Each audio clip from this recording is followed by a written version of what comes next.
It is now 2 full weeks since Nancy Guthrie was taken from her home here. 2 full weeks. Savannah Guthrie and her siblings have had to endure what they've called a nightmare. There was a burst of police activity nearby this weekend, but no arrest and no sign of Nancy.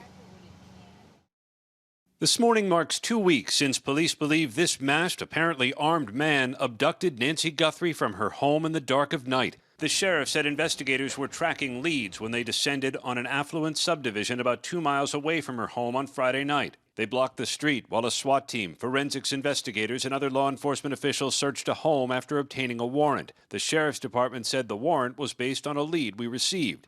In a nearby parking lot, other officers and agents detained someone after a traffic stop. They inspected and photographed a gray Range Rover, then towed it away. They questioned the person, but no arrests resulted from that incident. It's the second time someone was questioned in connection with the case and released. Is that guy fully cleared? Nobody's fully cleared.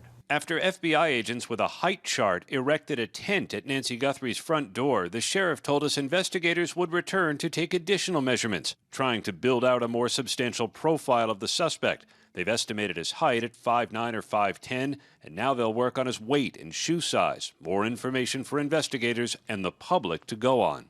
We're up to over 18,000 calls, leads. The FBI was somewhere around 14,000, 15,000. As you say, some leads, there have been a lot of developments. Has there been any progress?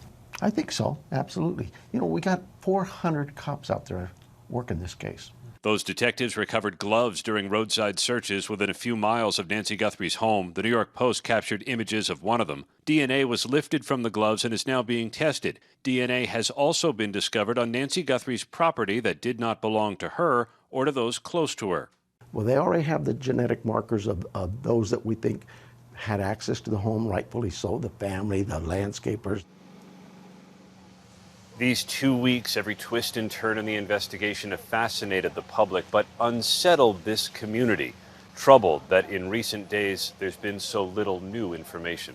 Gio? Oh, and so many people across the country are just so worried for her and the Guthrie family. Aaron, thank you so much for your reporting there.